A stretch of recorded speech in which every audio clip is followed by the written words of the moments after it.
Greetings, everybody, and welcome to the Elephant TV. My name is Joko Buthi. Today, I'll be speaking to Abdullahi Boru. Mr. Boru is a security expert, largely focusing on the Horn of East Africa. Karibu Boru to the show. Asante. Asante sana. I just like to get us started. The last couple of months we have seen quite a bit of shifts around our elections in East Africa. We're seeing in Uganda in January, in Tanzania late last year, and we're looking forward to Ethiopia, Somalia coming. And just start this conversation. What does this all mean, particularly for democracy within the region? There are those who have said they were going through a recession, and we're going to a democratic recession, to be exact. What does this all mean for the region in terms of the ideal, the liberal democratic model that we embraced from the 90s? Thank you, Joe. The thing is, at least to my mind, there are two trends. One is, without a doubt, like you mentioned, there is a fair degree of, democratic recession from, few decades where there was a great deal of consolidation of democratic gains. And one of the outcome of that is the regular elections that we've had. Sure now, elections have turned into a meaningless ritual that we can, with fair degree of certainty, sit before an election is held, tell you who is winning, and the only difference is, by what percentage that they are winning. Right. And so that is one trend that is going on. But simultaneous to that, if you poll Africans, and Afrobarometer did that, to a massive degree, Africans, and by Africans I mean the general citizens, they believe in democracy. And then, it's over 68% in their last poll showed that Africans are really interested in democracy. And you have an elite that is not interested in democracy. And so these two forces will always be contesting. But we need to introduce a third force. And that is, what you call, people in the industry of good governance, democracy, elections, and by extension also development. Right. For that, really, after the end of Cold War, USSR was defeated, and obviously the New World Order meant that elections, liberalization of economy, that made it very difficult for regimes like, the late Mobutu Sese Seko to survive. And there was a great deal of excitement around it. But I think that excitement, for people who know better, was not founded on really genuine interest of some of these African countries. Right. It was largely anchored in most of these regimes are regimes that were ready to fight, communism not taking its roots in the African continent. But related to that is the event of September 2011. Mm-hmm. When September 11th happened, and this endless global war on terror was launched, all these interesting stuff around democracy and human rights were put on the side by the same external actors that were celebrating Africa having elections, term limits, and all this, and that once that was put aside, very entrepreneurial African countries, and nobody or no country has done that than Ethiopia. Meles Zenawi jumped onto this and conveniently used that and said, look, Ethiopia is an anchor state in the region. Right. There is Al-Shabaab in Somalia. We are the ones who are going to provide that. And so the Western countries looked the other way. And Ethiopia, if you look at it, passed one of the most severe legislations around counterterrorism, the anti-terrorism proclamation. And that served two purposes, this legislation. Internally, it was used as, a stick to hit domestic opposition groups, media, civil society organizations, suspending civil liberties. And you've seen that in Kenya, Security Law Amendment Act thank God, the judiciary pushed back on some of the provisions. Right. And that was used externally. It was used to procure a lot of security sector training, improvement, and of course, money. The second thing that we need to bear in mind is the 2008 financial crisis. After that, Western countries, started looking inward. Right. They are having their own troubles at home. Council estates in some of these countries. Why are we spending money when our own needs this money? Why are we taking this money in far off countries? And you can tally the decline in funding that were going to good governance, democracy, and elections along these two whatever. And we can add another element that has not fully formed, but it's at a very nascent stage. Right. The coming to power of right-wing governments, which were not interested in, like we had it here in the United States, Donald Trump looking at those countries as really not part of his priority. In the UK, you see the same. So as a result, some of these domestic actors who have done an incredible job, who have, put a lot on the line, gone on the streets, whether it's youth, students movement, other movement, women movement, they have done a great deal of work. But that work of pushing some of this administration to change takes more than internal actors. That is what I see playing out in the Horn and the East. Interesting. You already said, the rise of right-wing governments, and I want to piggyback with this idea, linking it also with the rise of China, and how do you see this global contestation happening? On one hand, as you rightly said, on one hand, the rise of the global far right, but also on one hand, also we're seeing we saw the rise of China, and then recently we also saw a growing rise of the progressive left, particularly Progressive International, and and that sort of things. But also now added to all this global contestation, we have the corona pandemic thrown in there. So how do you see all this shaping up within? So you have all this global contestation that were happening previously, and of course there's also the shift of the rise of techno capital. But then also now we have seen a pandemic thrown in there.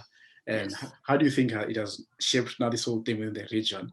And what are some of the actors and institutions and even perhaps even narratives that are coming out of the Horn within this context? Horn has always been a very fascinating place because it has always had a link with outside. Right. Whether it's because of the Red Sea, you jump Red Sea, you're already into Yemen, and as a result, there is nothing new about geopolitical conflict or contestation being in the Horn.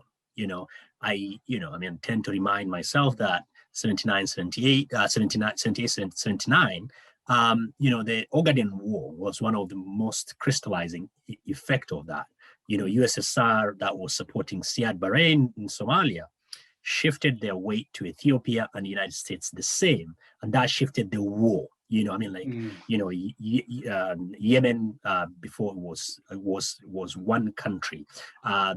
Cuba, all of them had, they were in Somalia at the port of Berbera. And so as a result, when Siad Barre, had issues with USSR moved to the other side. Now we just do not have China and the United States in a small, tiny place. In Djibouti, you also have the Gulf countries. You also have Chinese. And so what this does for most of the African governments is, they don't need just to face East or West. Right. They can face all these places without any due problems. So what happens is, like, for instance, immediately after 2018, Abiy came into power, and he needed, the foreign exchange was in an extremely dire shape. It's not the Bretton Woods institutions. It's not China that gave him money. It's the UAE that gave him $1 billion and promised other $2 billion to stabilize, its financial market. And that, I mean, like, there is nothing free international affairs. Everything comes with terms and conditions apply. And some of those conditions are not necessarily conditions that are conducive for an average person walking on the streets. Right. Right. With respect to China, I think one of the things that China has been around, and, you know, there are ways to look at it. One is, do Africa have, or this region have, you know, infrastructure deficit? Yes, it does. Does China fill in that gap? Yes. But the question is, how does it do it? Right. You know, if you look at SGR is a good example of, you know, China wanting to, you know, have influence over Kenya, and the political elite in Kenya knowing, using this as a feeding trough. Precisely. So the ability of not modulating how much can be eaten of public money now that Kenya is saddled with all this debt, I think that is what needs to be unpacked better, without also forgetting, you know, the environmental regulations that are involved. You know, a lot of these projects, you know, environmental impact assessment are done. Even when they are done poorly. You know, I mean, like, when we know that we have got planetary crisis in the shape of climate change, we cannot afford just starting projects willy-nilly, projects that have got impact on, you know, wildlife migration patterns, you know, on how much carbon that we are emitting into the atmosphere. I think that is the role of China. It's not, then again, my caution is that it's not just China and United States. It's also all these other actors. You know, you look at Somalia, the role Qatar plays, the role Turkey plays is an incredibly influential role. And I'm not very sure if some of those roles are not inimical to the interest of Somalia. And so, and then when you add into this complex milieu, you add COVID, where now COVID is being instrumentalized by, you know, some of these countries. You look at Uganda, you know, President Museveni is saying that, oh no, we are using COVID protocol, people should not campaign, while simultaneously is going to open development or inspect development project or start, you know, go and, you know, start new development projects. So it's been used in a very cavalier way by either, in the case of Uganda, as well as in the case of Tanzania. And in Ethiopia, you know, a lot of the time, I remind myself that, you know, Abiy's term ended 5th October. The reason for the extension was COVID restrictions. But that didn't prevent him going against Tigray in November. So I think COVID has also been fairly instrumentalized to deny the opposition and, you know, curtail, you know, civil rights, and some of the impacts of this might be felt for foreseeable future. It's not, and a lot of the time we look at it as a clinical problem. It is, without a doubt, but also it's a public order problem, all right? It is also an economic and livelihood problem. So a lot of the time we just look at it from one side and then we end up missing that.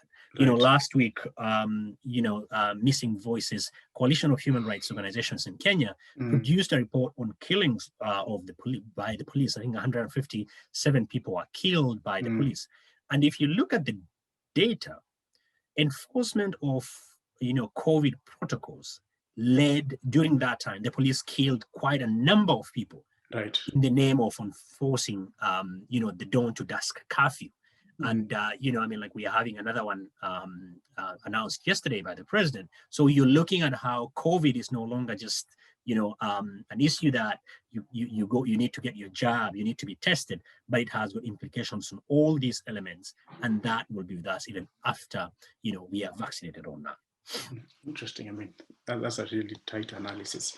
I mean, just to move in the conversation, I mean, the last couple of years, there has been conversations around, particularly even within the region, a growing idea around electoral authoritarianism, where leaders, our political class, have learned how to manufacture democracy. You know, so it's really a game of musical chairs. So, I mean, I think we saw that in Tanzania with, you know, what happened in the violence in Zanzibar, and we saw that again in spectacularly in Uganda just recently, you know, with the January election, such that even the EU said they can't conclusively say that who won the elections was free and fair. So, I mean, and so, but even just moving away from this conversation, what does this mean, authoritarianism, towards the idea, one, of liberal democracy, but then two, of liberal democracy as not just as a political idea, but a political, economic, and in some cases, social idea towards fixing the colonial state? I think that is a very hard question, but a question that nonetheless we need to wrestle with. You know, when elections have been reduced to a ritual, right? You know, I mean, it's a lot of the time, even for whatever its deficit,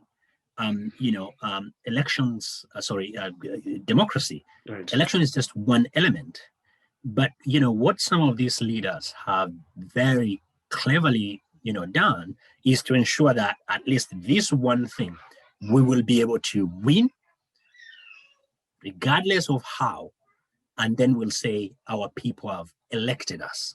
All right. So what happens is when we look at the election just on the election day, and then the results a few days later, we miss a bigger picture because right. there are various elements of the state that needs to guarantee free, fair, and peaceful elections, right? If you're having a weak judiciary, even if you have a contest after the election, if you contest the results of the election, what would the judiciary will not get you any redress. Look at the Ugandan example. One member of the bench wanted to read, right, a dissenting argument. Right. Yes. And they turned off the light. Precisely. That is where we are. Thank God. You saw, the Supreme Court in Kenya in 2017. They annulled the election. But they were revisited. But they were revisited, and the system Yawakora, and you saw what followed after that. Precisely. If you do not have a strong judiciary in person, as well as the institutional mechanism, it becomes very difficult. The second one is the institution of security. Right. When you have a police that has practically been turned into a military unit, like in the case of Uganda, as well as in the case of Kenya, some of these gears that police wear, and it's law and order. That's beyond law and order. We've militarized the police over the last few years, and they make elections into a battlefield. That becomes very difficult. And then the most important thing is the institution of Electoral Commission. Whichever form it takes, if you do not have a strong personality, if its money is still dependent on, what side of the bed the executive has walking out, if the appointment are fixed for all practical purposes, what kind of elections are we having? Are we just having elections in name? When civil society organizations are using, some of the NGO laws that we've seen proliferate in the region, what are we saying then we are having? You've made the police use their power. You've done the judiciary. You've more or less, crippled, right? You've more or less crippled all these institutions, state and non-state. So then are we really having an election? I can sit here and tell you, elections in Ethiopia will be won by the Prosperity Party of Abiy. What you want ideally is, the process is clear, the outcome is uncertain. But what we have now, in our elections, the process is clear and the outcome is also clear. We know. Then what are we having an election then? Right? The discussions around, are we having an election, or we are having, as you put it, electoral authoritarianism, which is fairly illiberal, right? Precisely, yes. What does that mean in terms of the future where you are going, right? And it's not just and the most important thing that really strikes me all the time is look at the MPs election across the country, and including in Kenya. I think over 60% of MPs from last election did not come back. And it's not just that election. For the last 6 elections since 92. Exactly. Yeah, exactly. It's the guys at the top who actually just stay, but the guys, the MCAs, I think it was 85% of MCAs. Exactly. Yeah. Exactly. And that tells you that there is no way, statistically, that people can get rid of these guys and then somebody tells you they have scored, anything over 50%. So I think it sends a clear signal that people are really interested in democracy. People do not want military rule. People are not interested in, what people quote unquote say benevolent dictatorship. There is nothing, that is an oxymoron. There is nothing benevolent about dictators. People want a government that gets out of the way and people be able to do their work. Right. But provide healthcare, provide security, provide education, all these, and people to do.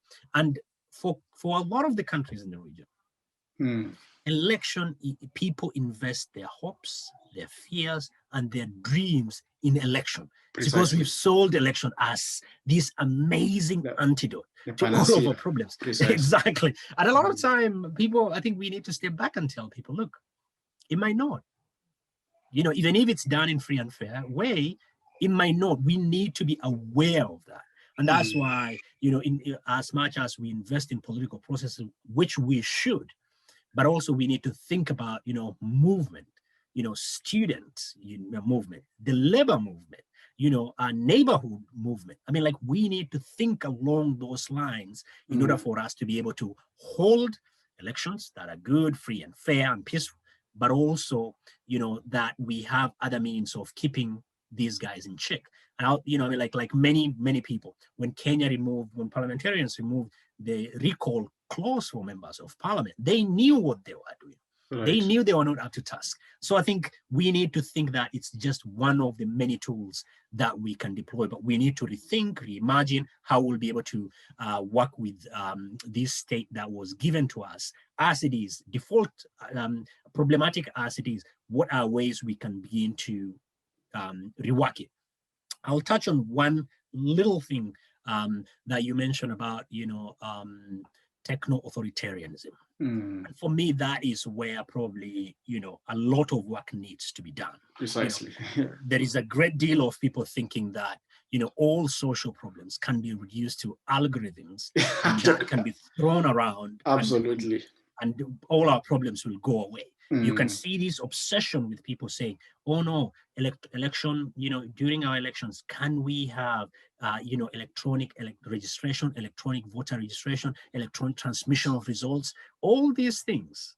You're just putting a Band-Aid in a superstructure that is incredibly problematic, not just here, at even global level. Absolutely. So we've got to be aware that technology is just a tool. It won't be able to solve some of the institutional deficit that we have across most of these countries. Interesting. I mean, I think the techno feudalism, as Yanis Varoufakis calls it, I think is really something that we have to think about, because it has, in my view, one of the things has given us a false illusion of freedom and freedom. Yeah, but yet it's proving to even create many more problems than we actually had conceived. But let's move for something you had mentioned about, which is just moving the conversation forward, back to the question of security in the Horn. There's been security analysts and experts and pundits talk about security in the Horn, that we need to be careful for the Horn, etc. But away from this narrative, how should we be talking about security in the Horn? So it really, for me, is a question of how should we talk about security for the people? And there's always a sense that when we talk about security in the Horn, is security for this thing called the Horn. But in all the conversations and debates and policy instruments design, there's little to that effect, at least from my view, around security for the people, security for the people who live within the Horn. It's always this idea called the Horn and security in the Horn. But how do we moving forward? I think is one of those conversations, even as we talk about elections, and because elections is about democracy and it's about the people. And I think security is a fundamental aspect of people-led democracies. But how do we start having conversations that touch on the daily lived experiences of the people?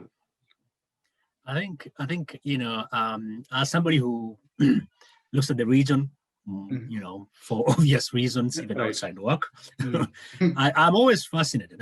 There is no one region that produces a lot of seasonal pundits and experts than the Horn. Right. You look at other regions in the continent, they are pundits. I mean, like, it is an industry. Unfortunately, everything is.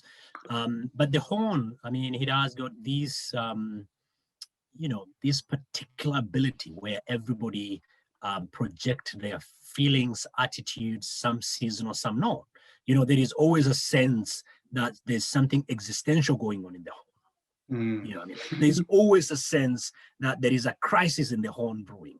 There is always a sense that people in the Horn are facing, which is a lot of the time just an existential crisis. Exactly. It's an elite projection more than anything else.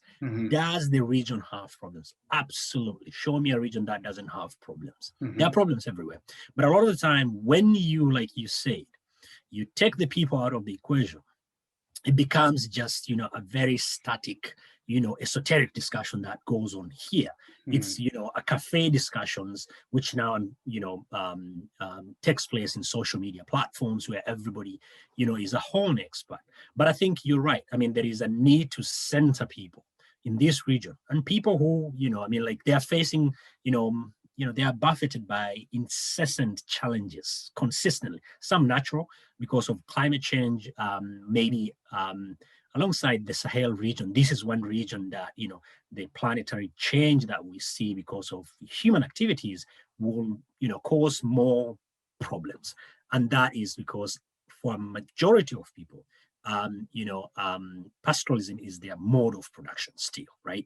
And so whenever there is not enough rain, because pastoralism is not just mode of production, it's a way of life. Most of the people's identity, people's ceremonies, marriage, weddings, death, and funerals revolve around their livestock. So because of that, they will be impacted more directly, and some of it is already baked in as we speak now, right? When people export, including groups like Al-Shabaab, export charcoal to the Gulf countries, I mean, they're cutting down trees that, are already in short supply. And so as a result, there is that. I think, there is a need to bring it closer to the people, and particularly the most vulnerable, the women and children, whether it's SGBV for children because of malnutrition and all these things.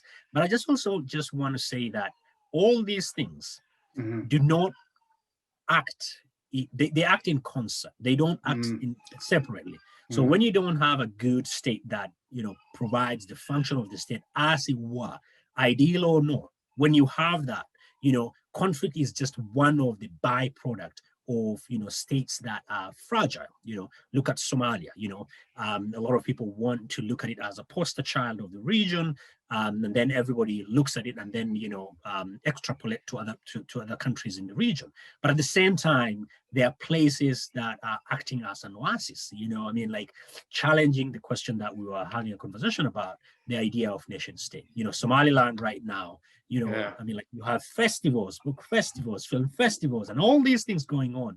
And things, life is, you go to Hargeisa and you go to Mogadishu, these are two separate countries. Absolutely. More or less, and, you look at places like Djibouti, things are working. And what strikes me as somebody who's interested in security, not just, in the narrow definition of what security is, the resiliency of people. And I'm not using this word as a pawn, because a lot of the time, resiliency is seen as somebody, people are ready to take in more blows, miseries, whatever. No, it's the reality that these people are so entrepreneurial. People travel for work and leisure. People travel with their livestock across this region. People trade, the level of trade, the level of money transfer that is going on, despite the state being what it is in Somalia, and particularly in Somaliland, is something that can be learned. It's an innovation that came out of necessity, but it's working. And then it fights against some of the traditional normative standards and frameworks that we are so used to.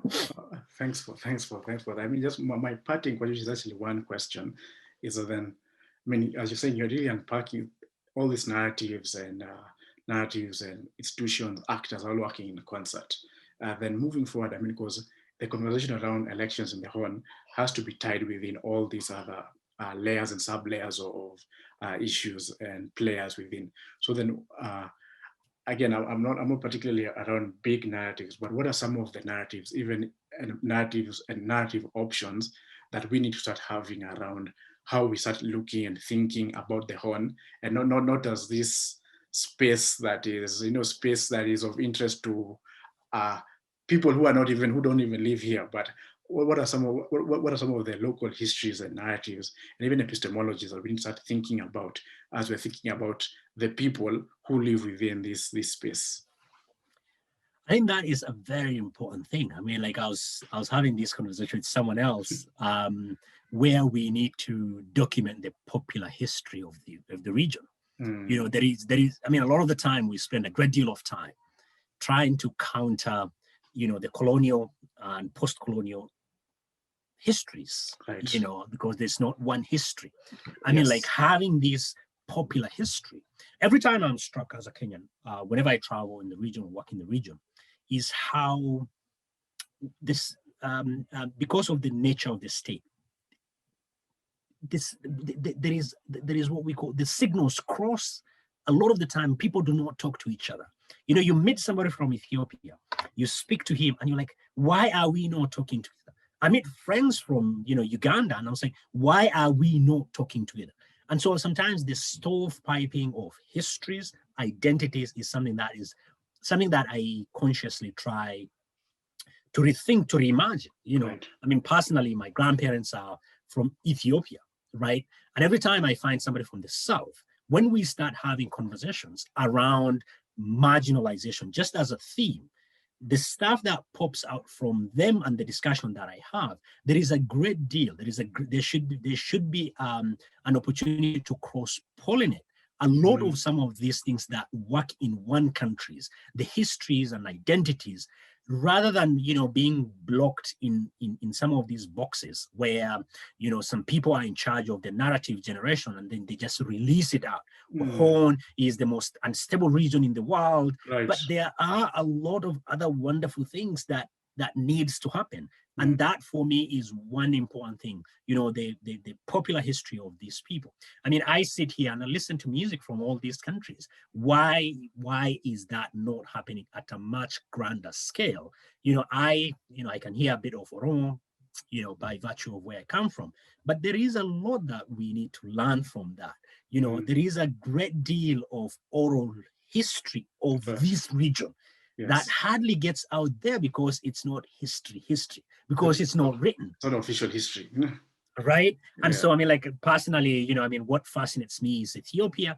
And, like, you listen to age, like the transition from one, at informal level, that is, within these communities, where after every 8 years, for over 200 years, this community has had a leader, a nominal leader, that he doesn't tax you, he doesn't do anything, but he comes and does some of these spiritual functions. It's something that it's hardly spoken about. We get hung up about democracy as something leaders leave.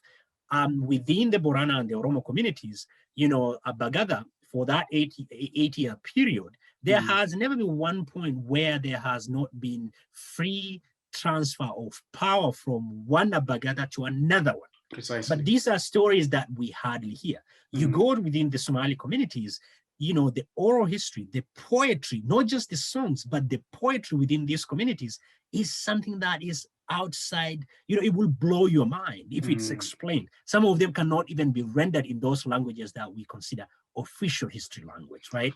And I think that is, for me, is one thing that, if it's done in a nice way, the history of the people, a popular history of the people, and I think that is one thing that I dream one day is done. That would be, it's an antidote to some of these stodgy discussions about nation state, stodgy discussions about, colonial history. They are history, but there are histories out there that we really need to wrestle with, engage with. Oh, thank you so much, Boru. I think that's a really befitting end to this brief conversation around elections, but really ending and saying that part of unpacking this almost part of unstacking the Horn, is really to have conversations about collective histories. Thank you so much for Anytime, Joy. Asante sana.